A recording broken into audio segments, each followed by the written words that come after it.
नमस्कार दोस्तों। OCA network में आपका स्वागत है। मैं हूं ओमकार चौधरी। भाऊ तोरसेकर जी जुड़ गए हैं, उनका स्वागत कर लेते हैं। भाऊ प्रणाम। नमस्कार। नमस्कार। भाऊ क्या हो रहा है? भारतीय जनता पार्टी तो चौके छक्के और हर मैच में यही हाल है। हर बॉल जो है वो स्टेडियम के बाहर जा रही है। और कांग्रेस के जितने बहाने थे, मुझे लगता है कि अब मतदाताओं ने ही बीड़ा उठा लिया है, एक एक करके उन सारे आरोपों का जरा ठीक तरीके से जवाब देने का।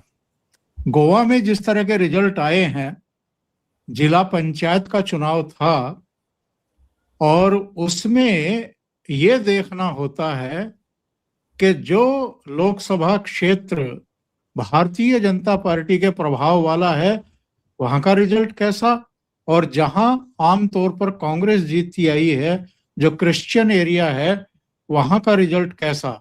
लेकिन जिला पंचायत के चुनाव में तो दोनों ही क्षेत्रों में भारतीय जनता पार्टी की बल्ले बल्ले हो रही है। और ये हो क्या रहा है?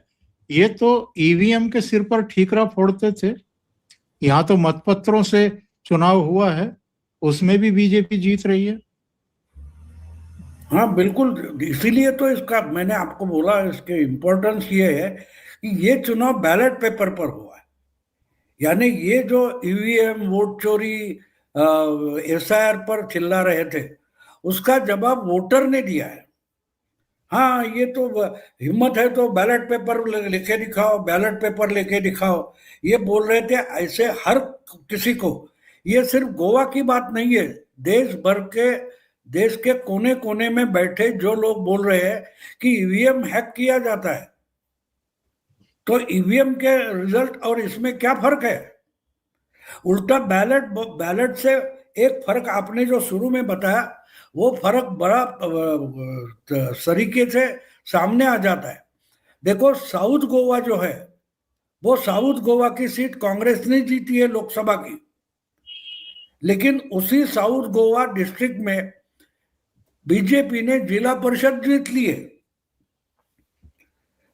तो इतना कट टू कट। और नॉर्थ गोवा, जहां लोकसभा की सीट पहले ही बीजेपी के पास है, वहां तो 25 में से कुछ 21 वगैरह सीटें बीजेपी को मिली। 25 में से 21 माने 80% से ज्यादा सीटें। और साउथ गोवा में क्लियर मेजोरिटी 13 या 14 उनके आ गए। और पूरे गोवा में जो जिला परिषद की 50 सीटें थी, उसमें कुछ मेरा ख्याल है 32 या 34 सीटें आ गई, यानी 2/3 मेजोरिटी। पूरे जी। गोवा में अगर जिला परिषद के आंकड़े हम देखें तो 17 3 51 होते, 34 आ गए। इसका मतलब क्या? 50 में 34 का मतलब मानो 2/3 मेजोरिटी हो गई दोनों जिलों में मिलकर। लेकिन ये बात इंपॉर्टेंट नहीं है कि बीजेपी को मेजोरिटी मिली या ना मिली। सवाल ये है कि जो ईवीएम पर बार बार सवाल उठाते, चुनाव आयोग पर आरोप लगाते, उनके मुंह पर यह सबसे बड़ा तमाचा मारा है गोवा के वोटर ने।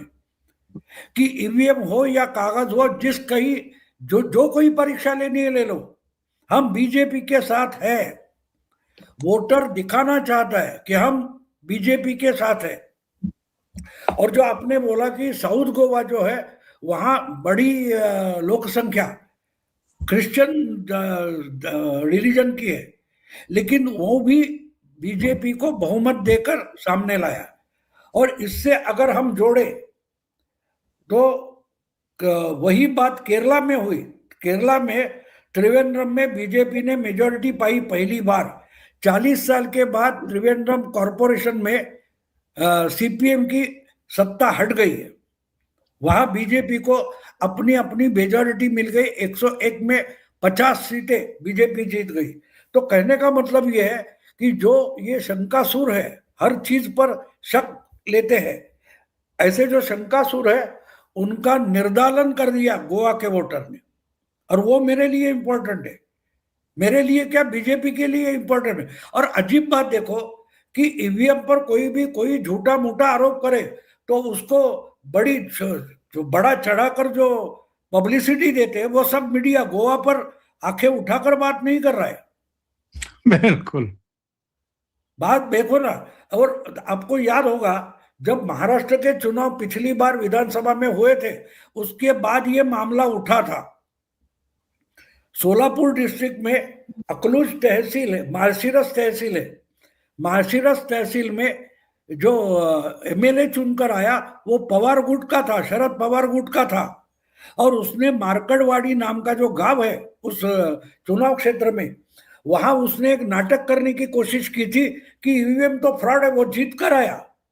जीतने के बावजूद वो ईवीएम पर शक दिखा रहा है। और उसने गांव वालों से हाथ मिलाकर या कोई नाटक कर दिया, एक इलेक्शन बूथ, वोटिंग बूथ बना दिया और वहां लोग जाकर वोटिंग करेंगे बैलेट पेपर पर, कागज की मतपत्रिका में। तो चुनाव आयोग का हस्तक्षेप करना पड़ा, वो रोका गया। तो पवार ने भी उसका इतना कैपिटल किया था, बवाल किया था। और पूरे देश के अलग अलग हिंदी, इंग्लिश, हर मीडिया में उस पर बवाल खड़ा कर दिया गया। मार्कड़वाड़ी एक गांव जहां सिर्फ एक बूथ था, उस पर ये ड्रामा रचा गया था। तो भैया आज पूरे गोवा में कम से कम 10-12 लाख से ज्यादा वोटर लिस्ट है। तो वहां कितने 100-200 तो 300 कुछ बूथ रहेंगे, उस पर पेपर बैलेट हुआ है। और पेपर बैलेट में क्लियरली बीजेपी को लोगों ने वोट दिए हैं, बड़ी मेजॉरिटी दी है। और पूरे गोवा से जो 50 चुनकर आने वाले थे, उसमें 33-34 बीजेपी के आए हैं। और उनके महाराष्ट्र गोमंतक पार्टी उनकी सहयोगी है, उसके मिलकर 34 या 35 हो जाते हैं। बिल्कुल। तो ये मैं मानता हूं, ये वोट चोरी, ईवीएम इस पर आरोप करने वाले हैं, उनके मुंह पर गोवा के वोटर ने मारा हुआ सबसे बड़ा तमाचा है। भाऊ, मैं ये खबर देख रहा था कि 2026 में 75 राज्यसभा सीटें खाली होंगी और ये भरी जाएंगी। ये जो राज्यों के चुनाव में भारतीय जनता पार्टी जीत दर्ज करती जा रही है, यानी 2026 में ये अप्रैल में खाली होगी, जून में खाली होंगी और नवंबर में जाकर के खाली होंगी। बिहार में 5, उत्तर प्रदेश में 10, इसके अलावा महाराष्ट्र, झारखंड, आंध्र प्रदेश, तेलंगाना, पश्चिम बंगाल, तमिलनाडु और पूर्वोत्तर के राज्यों में भी ये सीटें खाली हो रही हैं। अब इनमें अगर ध्यान से देखें तो महाराष्ट्र में मैक्सिमम सीटें इस समय भारतीय जनता पार्टी और उनके सहयोगियों के पास है। आंध्र प्रदेश में चंद्रबाबू नायडू हैं। पश्चिम बंगाल में मई में जब चुनाव होंगे, इस बात की पूरी संभावना है कि वहां पर परिवर्तन होगा। तो ऐसे में 2026 जैसे खत्म होगा, एक बड़ा खेल बदलने वाला है भाऊ। और जिनकी सीटें खाली होंगी उनमें मल्लिकार्जुन खड़गे भी हैं, एचडी देवगौड़ा भी हैं, दिग्विजय सिंह हैं, शरद पवार हैं, हरदीप सिंह पुरी हैं, बीएल वर्मा है, रवनीश सिंह बिट्टू और जॉर्ज कुरियन, ये बड़े नाम हैं। बाकी तो बहुत सारी सीटें जो हैं वो खाली होंगी। और इनमें मध्य प्रदेश, असम, अरुणाचल, मेघालय, मणिपुर, मिजोरम, उत्तराखंड, हिमाचल, राजस्थान, छत्तीसगढ़, इनके भी कुछ कुछ सदस्यों का कार्यकाल खत्म होने वाला है। यानी 2026 राजनीतिक रूप से बहुत निर्णायक साबित हो सकता है भाऊ। बिल्कुल, राज्यसभा में से। और जहां तक मेरी जानकारी है, बिहार से कुछ सदस्य जाने वाले हैं। और एक मुझे लगता है कि शायद एक ही आरजेडी का बचेगा राज्यसभा में। लोकसभा में तो उनका कोई है नहीं। और उसके बाद 2 साल में 28 के आसपास शायद राज्यसभा में से आरजेडी का कोई सदस्य बचेगा भी नहीं। यानी पूरे पार्लियामेंट में आरजेडी का कोई सदस्य होगा ही नहीं। तो ये समझने की बात है। देखो, एक बात होती है, आपको 2014 मोदी जी ने जीत लिया था, लेकिन उस वक्त की बात ये थी कि कांग्रेस के लोकसभा में सिर्फ 44 कुछ सदस्य थे, लेकिन राज्यसभा में उनके कुछ 80 के आसपास सदस्य थे, 80-90 कुछ थे। अब उससे घटकर वो कितने नीचे आ गए देखो। और मुझे लगता है कि बीजेपी शायद अकेले राज्यसभा में 100 से आगे जाएगी। बिल्कुल। अब एक 100 के आसपास है, एक कम होगा या ज्यादा होगा, लेकिन 26 के चुनाव राज्यसभा के हो जाएंगे। उसके बाद राज्यसभा में बीजेपी की अपनी ताकत शायद 110-115 तक जाएगी। और उसका मतलब यह है कि 4 दोस्त इकट्ठा किए तो 2/3 मेजोरिटी राज्यसभा में हो जाएगी। यहां तक बदलाव आने वाला है। और इसका कारण साफ है कि अगर आप विधानसभा हारते जाओगे, अभी की हालत देखो आप, आज महाराष्ट्र की हालत ऐसी है कि महाराष्ट्र में इनके आपने बोला कि 2-3 सीटें खाली होने वाली है, कांग्रेस का खाली हो जाएगा, कांग्रेस का कोई होगा, उसके बाद शिवसेना का खाली होगा। मेरा ख्याल है प्रियंका चतुर्वेदी की टाइम खत्म होने वाला है, फिर शरद पवार का खत्म होने वाला है। लेकिन महाविकास आघाड़ी में जो तीनों पार्टियां हैं, वो तीनों पार्टियां मिलकर भी एक एमपी राज्यसभा का चुनने के लिए पर्याप्त नहीं है। बिल्कुल शायद सही। आज है तो कुछ बचे कुचे मिलकर, और बीजेपी ने उसमें भी चालाकी करने की कोशिश की कि भाई चलो इतने तो है तो हम एक ज्यादा लड़ाते हैं। यानी अजीत दादा के पास 41 है, एकनाथ शिंदे के पास 57 है, और बीजेपी के अपने 132-33 है। तो अगर 6 या 7 निकालने हैं, तो अगर एक सीट एक्स्ट्रा खड़ी की जाती है एक उम्मीदवार, तो क्रॉस वोटिंग में अपोजिशन का एक भी एमपी नहीं आएगा राज्यसभा में। शायद पवार तो नहीं लड़ेंगे मुझे लगता है, लेकिन कहने का मुद्दा यह है कि राज्य की विधानसभा में जो कांग्रेस की संख्या घटती गई है, उसका परिणाम हम देख रहे हैं। लेकिन इस पर अभी आपको और एक खबर याद दिला दूं, आज की नहीं है।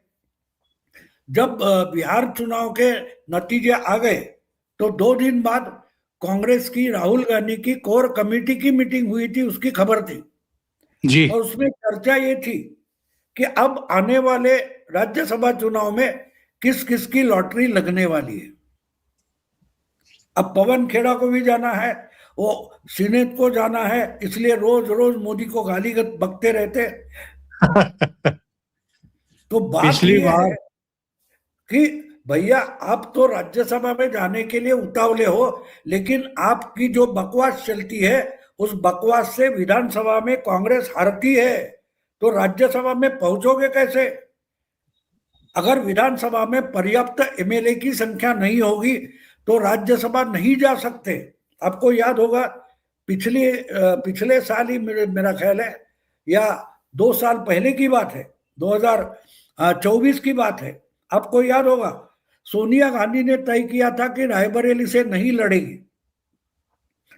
तो हरियाणा हिमाचल प्रदेश के इनके जो मुख्यमंत्री थे, उन्होंने उनको इनवाइट किया कि आ जाओ, यहाँ तो बड़ा भारी बहुमत है हिमाचल में और एक सीट चुनी जाने वाली है, तो आ जाओ, हम आपको हिमाचल का राज्यसभा मेंबर बनाते। लेकिन उस पर खुद सोनिया गांधी का विश्वास नहीं था। बिल्कुल। सोनिया गांधी ने वहां कौन है वो, अभिषेक मनु सिंघवी को खड़ा कर दिया और खुद राजस्थान से चुनाव लड़ी थी, आपको याद होगा।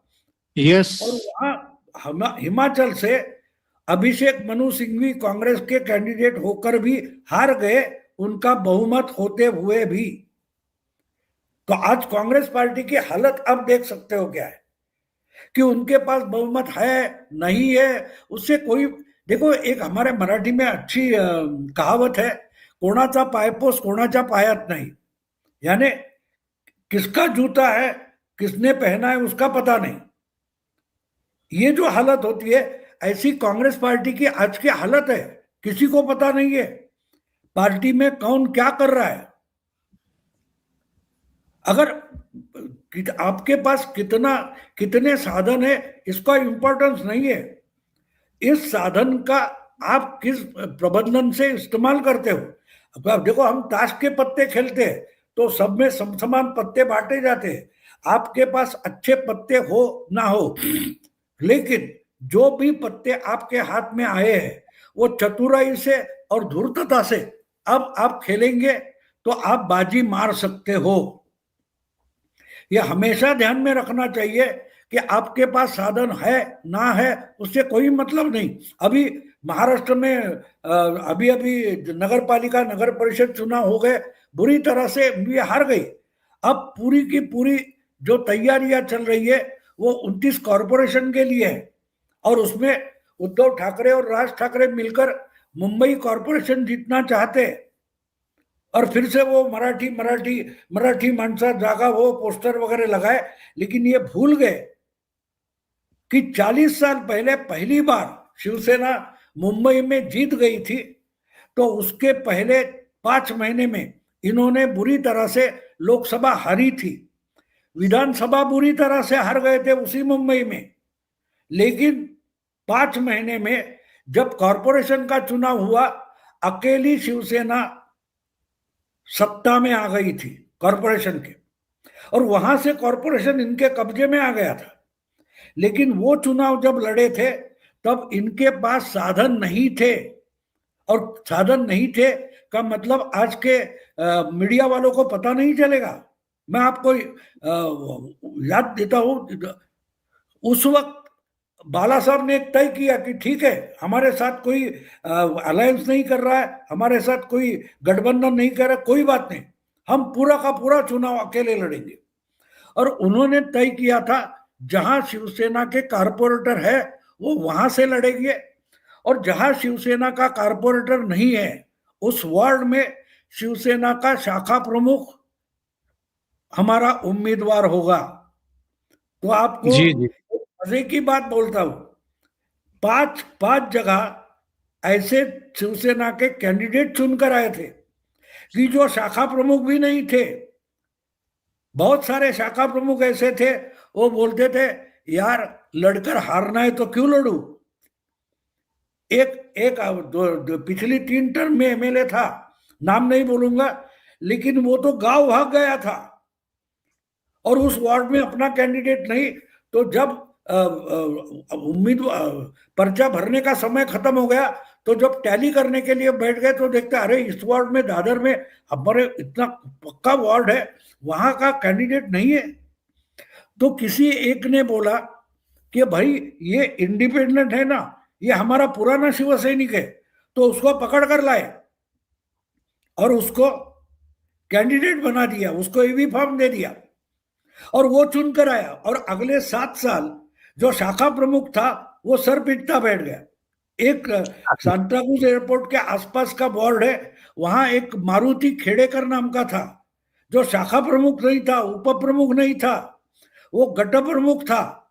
उसने बोला मीटिंग में कि देखो भाई मेरे पास तो पैसा नहीं है, हाँ आप मेरे कंपनी में लॉकडाउन लग गया है, तो अगर लॉकआउट हो गया है तो मैं तो बेकार बैठा हूं, आप चंदा से चंदा निकाल कर मेरा डिपॉजिट भरते हो तो मैं लड़ता हूं।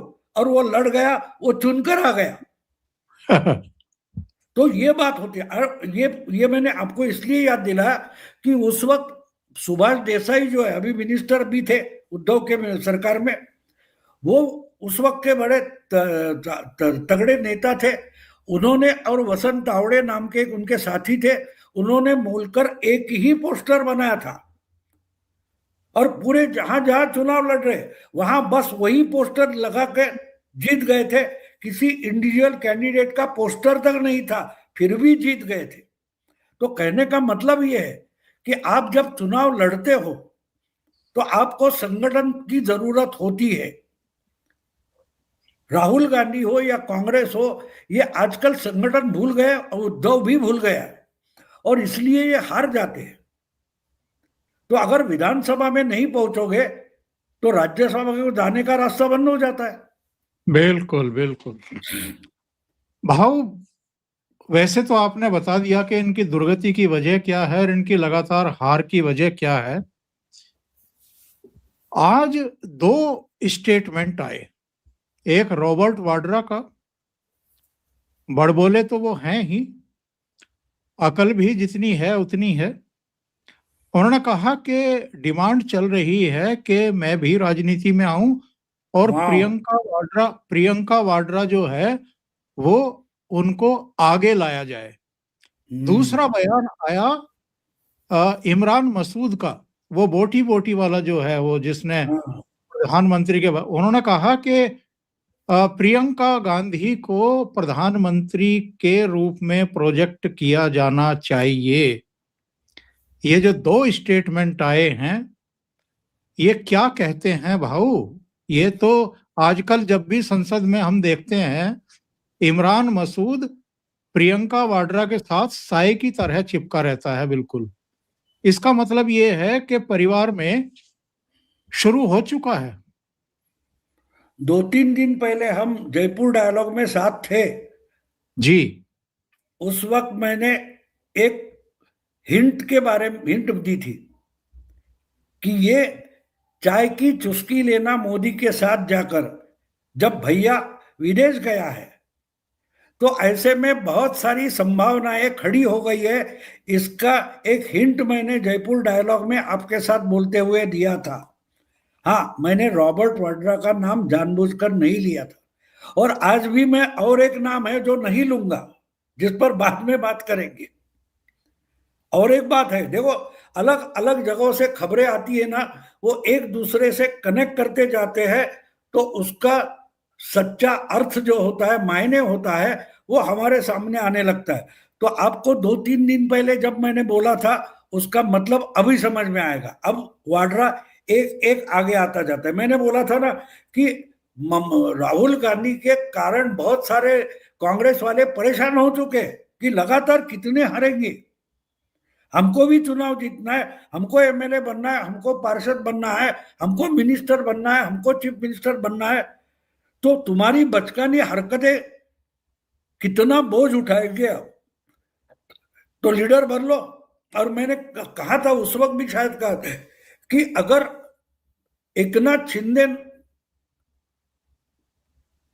प्रियंका के रूप से सामने आ जाए तो कांग्रेस में अलग तरीके का कंसोलिडेशन हो जाएगा, और शायद इसका प्रारंभ वड्रा कर रहे हैं।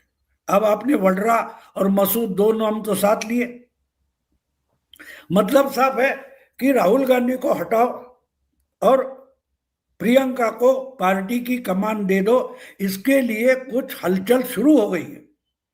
हाँ, परिणाम दिखने में टाइम लगता है हमेशा। जो बड़ी चीज होती है उसकी शुरुआत बहुत छोटी होती है, लेकिन देखते देखते उसका समंदर बन जाता है। तो अगर वाड्रा ने ये बात बोली है और मसूद की खबर आपने जो दी है, वो मेरी जो शक था, मेरा जो आशंका थी, उसको बल दे रहे कि कुछ हो रहा है। हाँ, इसमें और एक बड़ा बोलो हाइड्रोजन बॉम्ब है, लेकिन वो आज नहीं फोड़ूंगा, थोड़ा और इंतजार करना पड़ेगा बड़ा। और आपको याद होगा कि बिहार के चुनाव के बाद, बिहार का शायद चुनाव के बाद या शपथ विधि के बाद, प्रधानमंत्री ने कहा था कि कांग्रेस के दो फाड़ हो सकते हैं। तो उसका इनिशिएशन कहा हुआ था, उसका आरंभ कहा हुआ, इसका आपको आइडिया आ सकता है। बिल्कुल सही बात आप कह रहे हैं। उसका मुहूर्त किस नारियल तोड़ कर किया था। प्रधानमंत्री कोई बात ऐसे ही नहीं कहते हैं। बिल्कुल नहीं नहीं, इसका उनके सामने तैयारियां थी, लेकिन उसकी खबरें जोर शोर से नहीं होनी चाहिए थे, आहिस्ता आहिस्ता शुरू हो जाएगा। और तो बीजेपी उन्होंने का बोला था, इन्होंने आगे उठाकर लेके जाते हुए दिखाई दे रहे। एक बात होती है, देखो, कहीं भी आपके कपड़े में थोड़ा सा छेद होगा तो जिसको गड़बड़ करनी है वो उसमें उंगली डाल देता है और फाड़ना शुरू हो जाता है। तो ये हो जाएगा। हाँ, एक बात है, और इसी बैकग्राउंड पर आप प्रियंका जो हमारे प्रधानमंत्री से, राजनाथ से मिली, हंसी मजाक करती हुई, चाय पीती हुई दिखाई दी गई, तो उसका एक विजुअल इफेक्ट जो है वो आप समझ सकते हो। बिल्कुल सही है। और जो ये बयान आए हैं ना, इन पर आज भारतीय जनता पार्टी ने प्रेस कॉन्फ्रेंस भी कर डाली भाऊ। 85 हाँ, इलेक्शंस तो वो तो हारे वो ही तो थे। इनका हिस्सा है, वो तो और करेंगे। जनमत के साथ साथ अब संगत और जनपद का भी साथ छूटता नजर आ रहा है, क्योंकि जिस प्रकार से राहुल गांधी सोरोसबद्ध होकर भारत विरोधी बर्लिन यात्रा पर गए थे, उसके बाद जिस प्रकार से एक के बाद एक केवल जनमत नहीं बल्कि संगत और जनपद के भी कुछ लोग उनसे किनारा करने की फिराक में हैं, वो साफ नजर आ रहा है कि यहां तो संगत ही राहुल गांधी की बातों को खारिज करने में लगी हुई है। भाऊ एक बहुत पुराना गाना तो नहीं है, करीब फिर भी 15-20 साल पुराना तो हो गया होगा। अम्मा देख तेरा मुन्ना बिगड़ा जाए।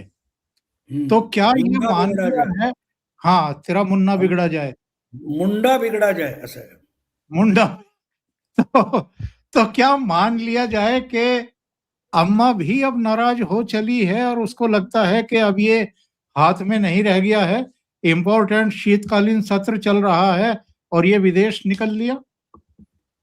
शायद उन्होंने अभी तय किया भारत जोड़ो यात्रा से कुछ नहीं हुआ तो भारत छोड़ो यात्रा करने पर निकले होंगे। ये आप उसकी हेडलाइन भी बना सकते हो, ये राहुल गांधी भारत छोड़ो यात्रा पर निकल गए, या क्या कांग्रेस वहां छोड़ो। कोई दाना पानी बचा नहीं है तो और जगह कहीं दाना पानी ढूंढ लेते हैं, ऐसा भी हो सकता है। हाँ, बिल्कुल लेकिन एक एक बात वो भी है कि जिस ढंग से वो निकले हैं और जो ये हाथ से राहुल गांधी तो निकला गया थे, बेटी निकलने का डर लगता है। बेटी हाथ से निकल गई, दामाद के कब्जे में चली गई, उसका सुनने लगी तो शायद भैया को भी हटाकर वो कैप्चर करेगी, इसका डर सोनिया को सता रहा है। लेकिन जो तंग आ चुके लोग होते हैं वो उसके पीछे कंसोलिडेट होते जाएगी। देखो, एकनाथ शिंदे का मतलब क्या है? उद्धव ठाकरे मुख्यमंत्री बनाए, 2.5 साल से मुख्यमंत्री बने रहे, लेकिन मंत्रालय में सिर्फ 3 दिन गए। शरद पवार को अपनी किताब में लिखना पड़ा, ऐसा मुख्यमंत्री देखा नहीं कि जो 2.5 साल में सिर्फ 2 या 3 दिन मंत्रालय में जाता है। अपने बिल्कुल एमएलए से नहीं मिलते थे, अपने मिनिस्टर से नहीं मिलते थे। तो जो लोग तंग आ चुके थे, उनके कोई प्रॉब्लम थे, उस वक्त लॉकडाउन चल रहा था, कोरोना का टाइम था, तो परेशान हुए लोग जाकर मिलते थे एकनाथ शिंदे से। और ऐसे एकनाथ शिंदे के पीछे एमएलए कंसोलिडेट होते गए।